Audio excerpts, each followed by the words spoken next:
गिरफ हेले महाकालपड़ा तहसिलदार आय बहिर्भूत संपत्ति ठूल अभियोग गिरफ होती महाकालपड़ार तहसिलदार शिव मल्लिक गत 23 तारिख में 20,000 टंका लांच नेउथुबा बेले विजिलेंस हाथ में से धरा पड़ी एक सरकारी जमीर जबरदखल उच्छेद ऑर्डर बाहर करदेवा से लांच नेउथुले और से समय सरकारी क्वार्टर में विजिलेंस माड़ी बसीथिला पर विजिलेंस टीम तांकर पैतृक गाँ बाघिलो एवं कार्यालय चढ़ाऊ करथिला बहु बेआईन संपत्ति लक्षाधिक टंका गुरुत्वपूर्ण कागजपत्र जबत करिछि चढ़ाऊ रे 4टी कोठा 7टी मूल्यवान प्लॉट 18 लाख टंकार बैंक डिपोजिट एवं 1,55,000 टंकार नगद टंका जबत करिछि विजिलेंस लांच नहीं धरा पड़े तहसिलदार महाकालपड़ा तहसिलदार विजिलेंस हाथ में धरा पड़ी एक केसर रफा दफा करने से लांच नेउथिले जो समय विजिलेंस माड़ी बसला गत 23 तारिख घटना 20,000 टंका से लांच नेउथिले जो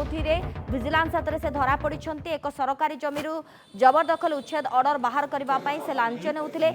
सरकारी क्वार्टर में विजिलेंस काबू करथिला पर विजिलेंस टीम पैतृक गाँ बाघिलो एवं कार्यालय चढ़ाऊ करथिला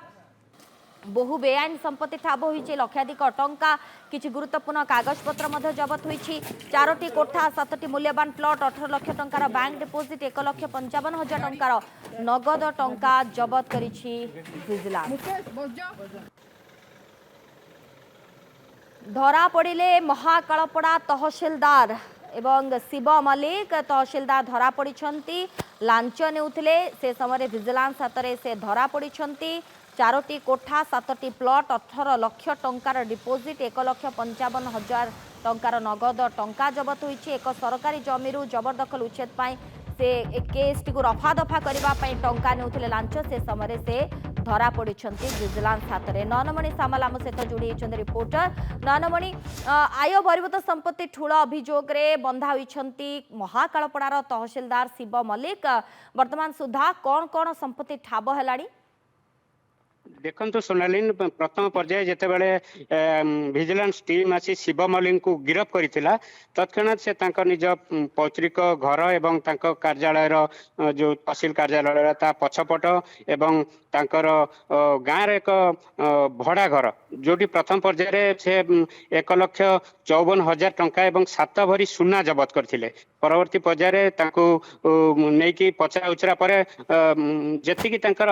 आय टू ढेर अधिक संपत्ति पाखे बाहरी जहाँ नहीं शिव मल्लिक को विजिलेंस टीम गिरफ करछि अन्यपटे देखा गले प्रथम पर्याय जो विजिलेंस टीम शिव मल्लिक को धरी महाकालपड़ा अंचल जो गोजाबंध ग्राम पीताम्बर स्वाई अच्छा घर आगरे गोटे सरकारी जमी थिला से सरकारी की जमी को से अंचल जन व्यक्ति जोर जबरदस्त अटकई रास्ता छाड़ू नथिला जहाँ फल पीताम्बर बाबू ए बाबद बाट छाड़ू नथिया बाबद तहसिल कार्यालय 2024 मसीह लिखित अभियोग करथिले अभियोग करबा परे सेटिकार जे थिले अमीन जाइकी आरआई जाइकी मपाचुपा करथिले आरआई मपाचुपा करिला परे क्लीन चिट देथिले मध्य शिव मल्लिक ताकू उच्छेद करिया पई तिळे हेले प्रयास करि नथिले बारंबार जीवा करिया परे पीताम्बर जे अछंती पीताम्बर बाबू से तांकर ज्वाई अंतर्जामी को जणाइथिले अंतर्जामी सीधा सड़क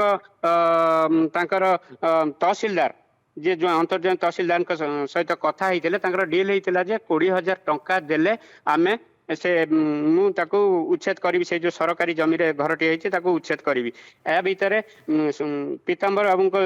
ज्वाई जे रहा अंतर्जामी से सीधा सड़क विजिलेंस टीम को जणाइथिले एवं विजिलेंस टीम 23 तारिख दिन पूरा स्वतंत्र टंका देइथिला से जाइकी शिव मल्लिक जो कार्यालय रही तहसिल कार्यालय पछपटे जो विश्राम गार रही विश्राम नौथिले सेठी पीताम्बर बाबू को ज्वाई अंतर्जामी जाइकी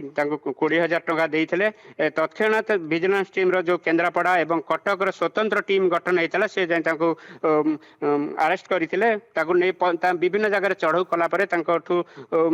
आय ठारू ढेर अधिका संपत्ति नयनमणि चढ़ाऊ करथिला विजिलेंस टीम एवं केते जरिया टीम चढ़ाऊ करथिला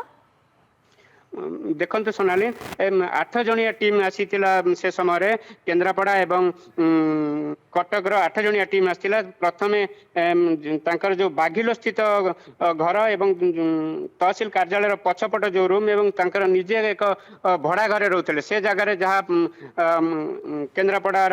एवं कटक टीम चढ़ऊ करथिले जहाँ पाइथिले जहाँ आम पाखरे सूचना थिला 1,54,000 टंका नगद कैश पाइथिले 7 भरी सुना ठीक अच्छे 20,000 टंका लांच नेउथुबा बेले धरिला विजिलेंस महाकालपड़ा तहसीलदार शिव मल्लिक शेषे गिरफ होइछंती लक्षाधिक टंका जबत होइछि अनेक प्लॉट फ्लैट मध्य जबत होइछि अनेक गुड़िए गुरुत्वपूर्ण कागज पत्र मध्य जबत करिछि विजिलेंस। धन्यवाद नयनमणि सामल आपनक सूचना पाई समय सरिछि हमर स्वतंत्र उपस्थापना को एइठी रखुछु नमस्कार।